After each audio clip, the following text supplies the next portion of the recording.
I've always wondered this, so I saw this video and I clicked on it immediately. Earth Curious, do a subscribe, preemptive like. Why Sweden and Finland have no Arctic coastline? You can see that Norway kind of hugs it.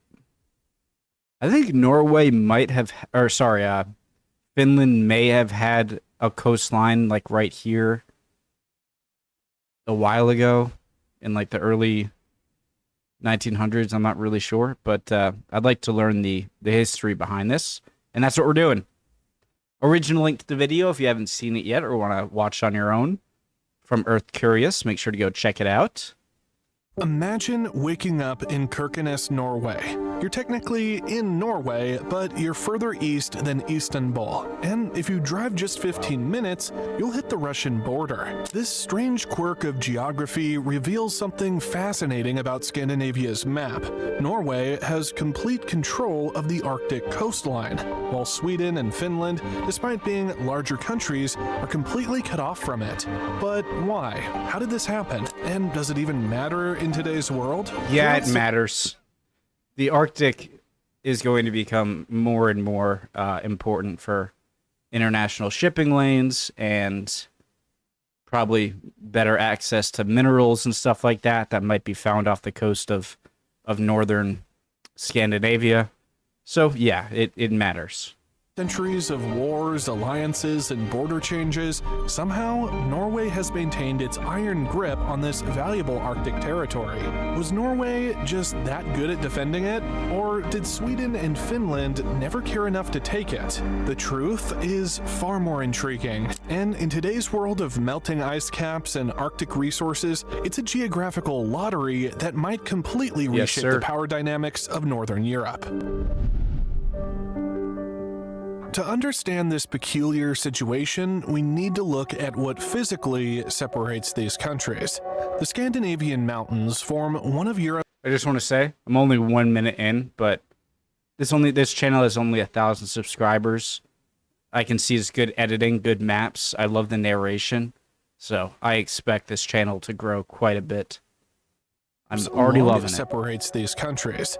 The Scandinavian mountains form one of Europe's longest mountain ranges, stretching over 1,100 miles. That's roughly the distance from New York to Kansas City, creating a natural fortress between Norway and its neighbors. These aren't just any mountains. Winter temperatures regularly plunge -15 degrees Celsius and can reach -30 degrees Celsius, cold enough that if you throw boiling water into the air, it turns to ice before hitting the ground. While these mountains create a natural border for Sweden and Finland, Norway had a crucial advantage: the sea. Norwegian sailors could simply bypass these harsh mountains by boat, giving them exclusive maritime access to the Arctic. This geographical advantage allowed Norway to establish fishing villages and trading posts along the entire Arctic coast. Yeah, I have been a bit surprised as to how many cities with a good amount of population are north of, this part of Norway. I expected it to be one of those countries where, 90% of their population is in, this area or whatnot. Creating a continuous presence that strengthened their territorial claims.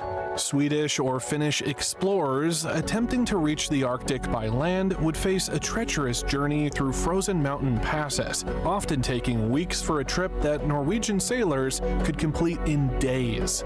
But this still doesn't explain why Sweden, once a formidable empire, never pushed through to claim Arctic territory. To understand that, we need to look at where people actually live. Before we continue any further, if you're enjoying this video, please give it a like and also subscribe to our channel. Your support makes a real difference. As a new channel, every subscription helps us create better content for viewers like you. Oh, they're gonna grow fast. I already can tell. So the reason I would think that Sweden, because I know there's a lot of, Denmark, Finland, Sweden, Norway, a lot of territorial shifting throughout the centuries. And for Sweden, not much of your population is up here. And are you going to cross these mountains to get this territory where at the time in the past it probably wasn't that important? I'm sure down here were the more important parts that you want to conquer. And so I'd imagine that's why. where people act like. This map description helps us create better content for viewers like you. Take a look at this map of population density. A staggering 91% of Swedes live in either the south or central So Stockholm, Malmo, and Gothenburg. regions, with just 9% braving the northern territories. In Lapland. Finland, this divide is even more dramatic. 97% in the south and center, with only 3% in the north. Both Helsinki and Stockholm are positioned along the Baltic Sea. Well, the southern tip of Finland is still much more north than the southern tips of Norway and Sweden, so that makes sense. I'm pausing too much. Which historically Scotland. provided access to lucrative European and Russian trade routes. The Arctic, by comparison, only offers Hanseatic League? routes to sparsely populated Russian territories. The climate difference is another crucial factor. Southern Sweden and Finland enjoy relatively mild conditions. Northern areas experience extreme cold for much of the year, with winter temperatures regularly dropping below -20 degrees Celsius. Plus, the warmer, flatter southern lands are far better for agriculture than the harsh mountainous north. What is that in Fahrenheit? I know -40 Fahrenheit and Celsius are equal. -20 times 2 is -40, plus 32 is like -8 Fahrenheit. Why fight for territory you can barely use? This natural population distribution reflected economic reality. The valuable resources and trade opportunities were concentrated in the south, so that's where people settled. So, while Norway maintained control of the Arctic, Sweden and Finland focused their attention elsewhere. But there was one crucial moment when Sweden desperately wanted an Arctic coastline, a missed opportunity they might regret to this day. In 1397, Norway, Denmark, and Sweden were unified under the Kalmar Union, an arrangement similar to today's United Kingdom. Sweden at this time also controlled most of modern-day Finland. I love the flag. But like many forced marriages between nations, tensions grew. By 1523, after years of resistance led by Gustav Vasa, Sweden broke away from the Union, turning former allies into rivals. This independence created a serious problem. If Swedish ships wanted to trade with Western Europe, they had to pass through Danish waters at a narrow strait called the Sound. Denmark exploited this geographical advantage by charging exorbitant tolls, becoming wealthy at Sweden's expense. Swedish merchants watched helplessly as their Danish competitors enjoyed duty-free passage while their own ships were stopped and charged. The situation became so frustrating that Sweden began considering alternatives, including a desperate northward expansion. After decades of frustration, Sweden's King Charles IX decided enough was enough. In 1611, he launched a bold plan to seize Finnmark, a Norwegian region. Wait, why would you go through all of that effort when you can just switch to exporting out of Gothenburg and bypassing those Danish straits through here? 1611, he launched a bold plan to seize Finnmark, a Norwegian region bordering the Arctic Ocean. This would give Sweden direct access to the sea, bypassing Denmark's extortionate tolls. To justify this aggression, Charles IX claimed that I'm confused. Why not just go? We'll just go here. Swedish Lapland extended all the way to the Arctic. Charles IX claimed that Swedish Lapland extended all the way to the Arctic coast, an interpretation that Norway and Denmark vehemently rejected. Denmark and Norway immediately declared war, beginning what became known as the Kalmar War. After 2 years of fighting, Sweden was forced to abandon its Arctic ambitions, though they did secure free passage through the Sound. Sweden's dreams of Arctic access were shelved, but the borders of Scandinavia were far from settled. And surprisingly, the person who would most dramatically reshape these borders wasn't even Scandinavian. Peter? When the Napoleonic Wars erupted in the early 1800s, they sent shockwaves through Scandinavia that would permanently redraw the map. Bernadotte, right? Would eventually become king. Sweden allied with Britain, while Denmark and Norway sided with France. This fateful decision plunged the region into conflict once again. Russia took advantage of Sweden's preoccupation with Napoleon to invade and seize Finland in 1809, ending nearly 700 years of Swedish rule there. What was the Russian leader during that time? That guy was crazy. I forget his name. Ending nearly 700 years of Swedish rule there. Sweden, desperate to compensate for the loss of Finland, set its sights on Norway. After Napoleon's defeat, the victorious powers saw an opportunity Oh, so Russia already had Königsberg under its control at the to time? reorganize. After Napoleon's defeat, the victorious powers saw an opportunity to reorganize European borders. At the 1814 Treaty of Kiel, Sweden emerged victorious, forcing Denmark to surrender territory. But instead of giving up its own land, Denmark made an extraordinary decision. It handed over Norway. The Norwegians were outraged. Being traded like property between rival powers, they fiercely resisted Swedish control. Rather than accepting their fate, they Sounds like Czechoslovakia or Poland. declared they fiercely resisted Swedish control.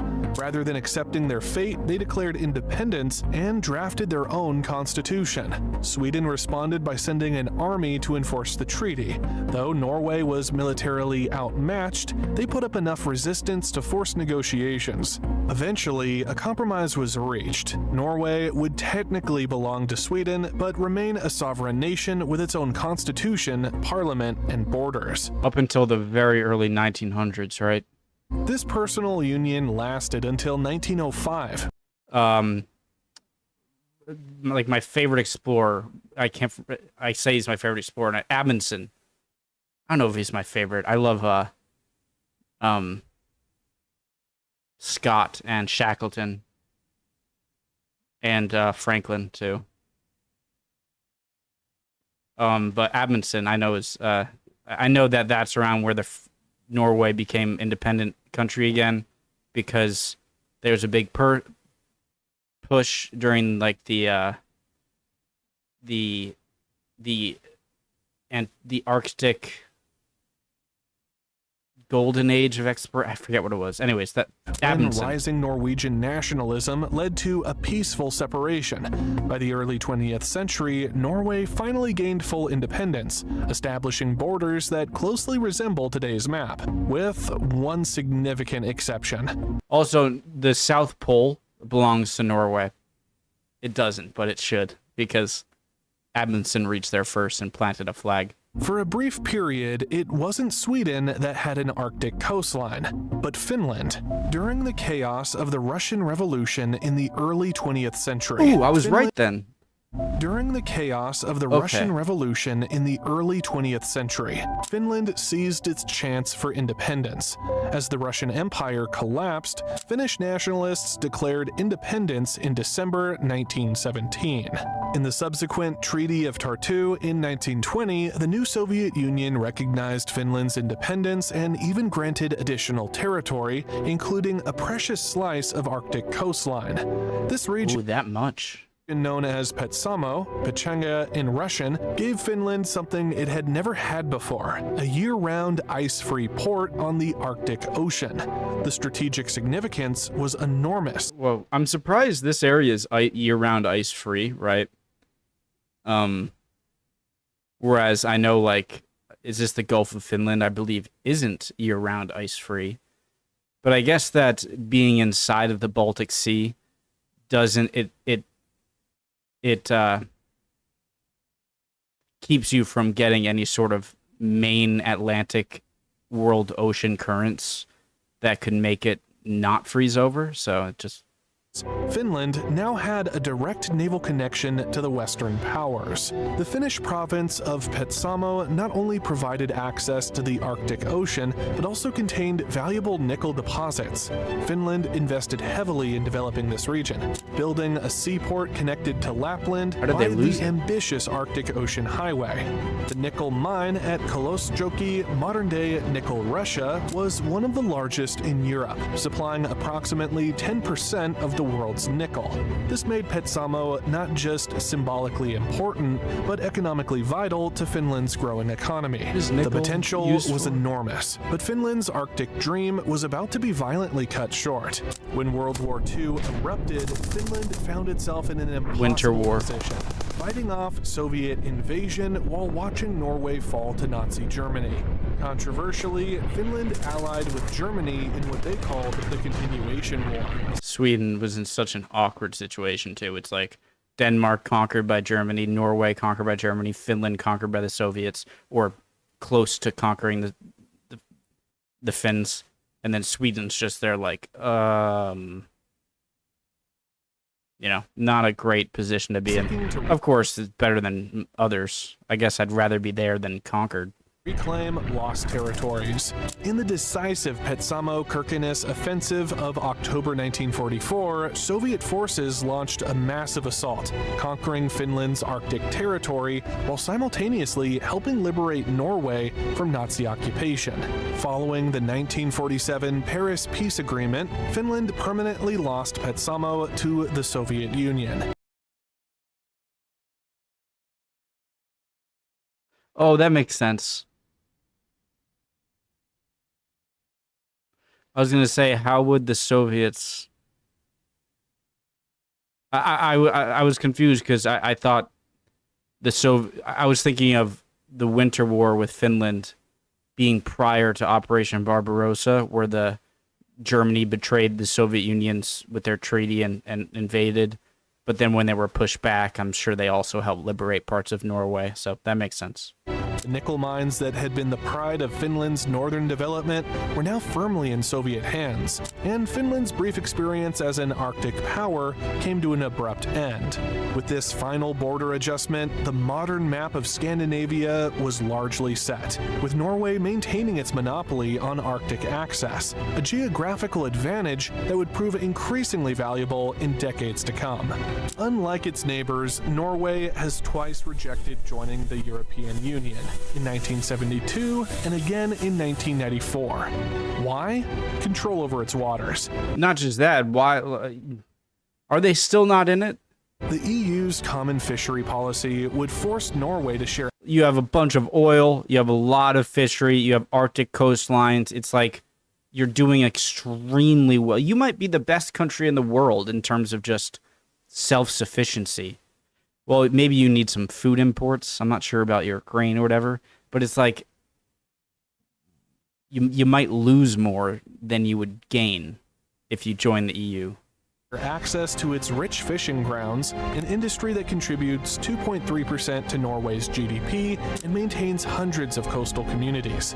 But fishing is just the beginning of Norway's maritime advantage. Out in the North Sea, Norway possesses vast oil and gas reserves, making it the fourth largest natural gas exporter in the world. Like Russia and the Gulf states, Norway wields significant influence because other nations depend on its energy exports. In 2024 alone, Norway supplied Germany with a staggering 48% of its gas, giving Oslo substantial leverage in relations with Europe's largest economy. Much of Norway's oil exploration, I don't know why Germany doesn't invest in nuclear power, takes place in the Barents Sea, directly north of Sweden and Finland. Had either country maintained their historical claims to Arctic territory, they might now control portions of these lucrative resources themselves.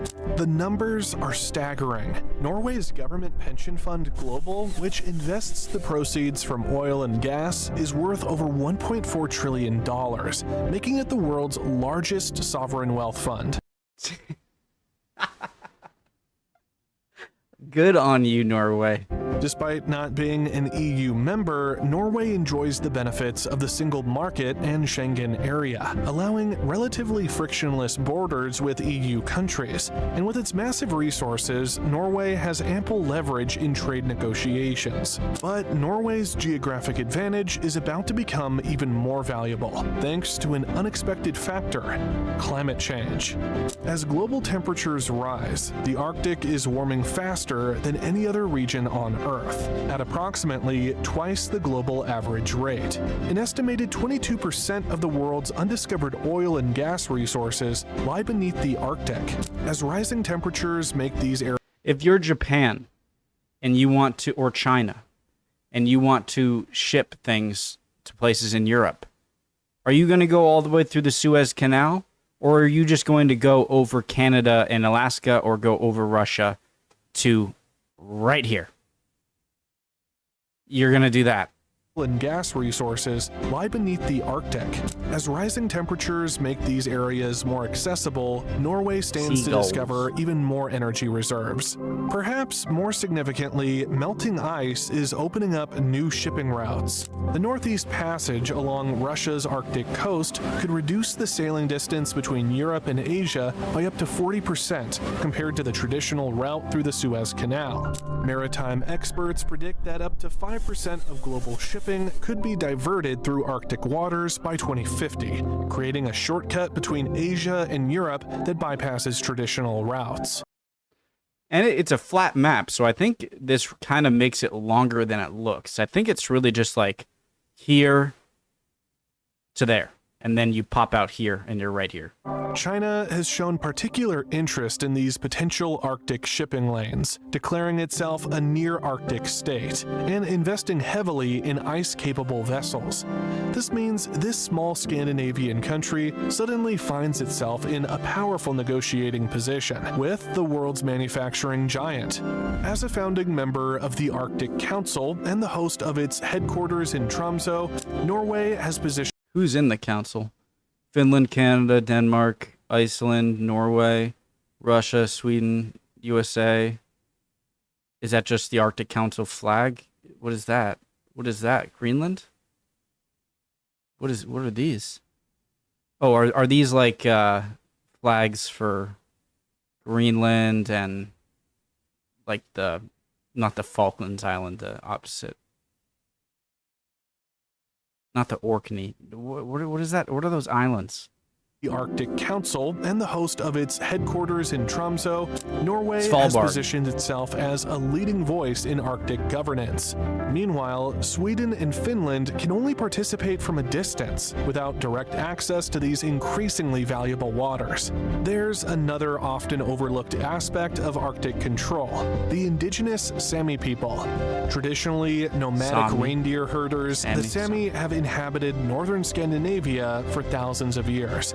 For the Sami, national borders were meaningless constructs imposed by distant governments. Their traditional lands, known as Sapmi, stretch across all countries. Norway's control of the Arctic coastline has significant implications for Sami communities. Mining, oil exploration, and potential shipping routes all threaten traditional Sami lands and livelihoods. Had Sweden or Finland controlled portions of the Arctic coast, the legal framework affecting Sami rights might be completely different.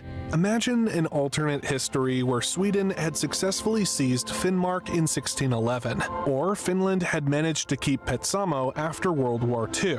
Either country would likely have approached EU membership with greater hesitation, concerned about protecting their Arctic fishing grounds and oil interests. With Arctic coastlines, they might now wield influence within the EU comparable to powerhouses like Germany and France. Their standing in NATO would also be significantly enhanced. When it comes to fisheries also, there are a lot of fish that love colder water, maybe not freezing water, I'm sure a lot do, but not warmer water. And so as the oceans warm a bit, the area where a lot of those pretty cold water-loving fish are going to go up a bit. And so that's just another good thing for Norway, you know? As control of Arctic waters becomes increasingly important to Western security interests. For Finland, retaining Petsamo would have been particularly valuable. Beyond the economic benefits of the nickel mines, an Arctic port would have reduced Finland's dependence on Baltic sea routes that can be threatened by Russia. Sweden, meanwhile, might have developed a different national identity had it secured Arctic access. Rather than focusing primarily on its Baltic orientation, Sweden could have become a truly cross-continental power. Instead, it's Norway that punches. Especially, you know, Finland, since they did have some.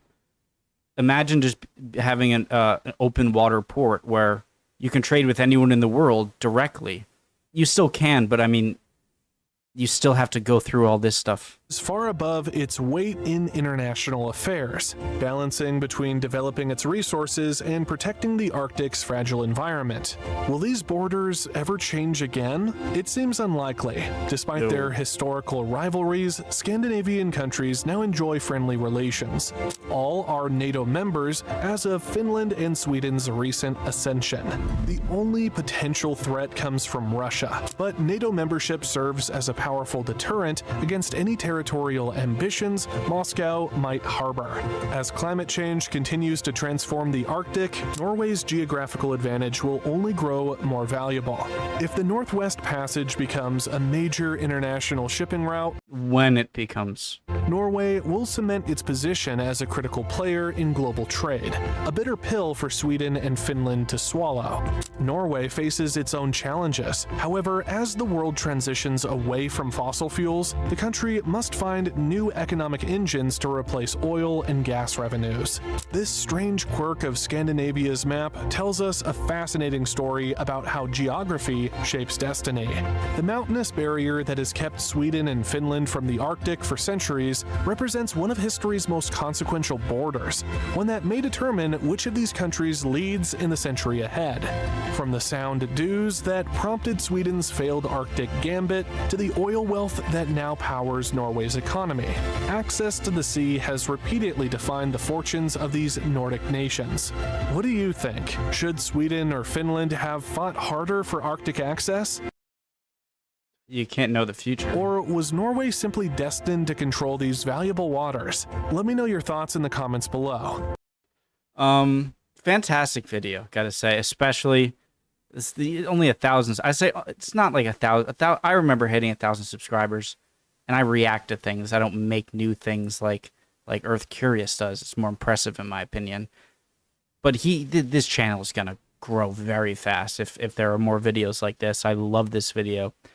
In terms of his last question, Simply destined to control these values if you waters. Let me access, or was Norway? So one big lesson, I guess, here is don't ever see any part of your existing territory as useless, because you never know what use it might have in the future, as new minerals might be found, or minerals that are already found that aren't particularly useful that become useful, or fishing grounds, or water territory for shipping lanes that are important. That's one thing. But when it comes to should have Sweden and Finland have fought harder to get a piece of the Arctic coastline, nowadays, if they don't lose anything and they could gain it, of course, yeah. But you have to think of the times they were in, and is putting so much energy into something that you could try to do and maybe lose some of the stuff you have. You can never know that. But if you are currently in control of anything, I think it's a lesson that you never know how that piece of territory that might seem insignificant could blow up and be very, very useful. So, love y'all. Hope you enjoyed that as much as I did, or learned something, or can help me learn something in the comments, answer my questions. You guys are always great with that. Hope everyone's doing well, and hopefully I'll see you guys next video. We'll keep on learning. Bye, guys.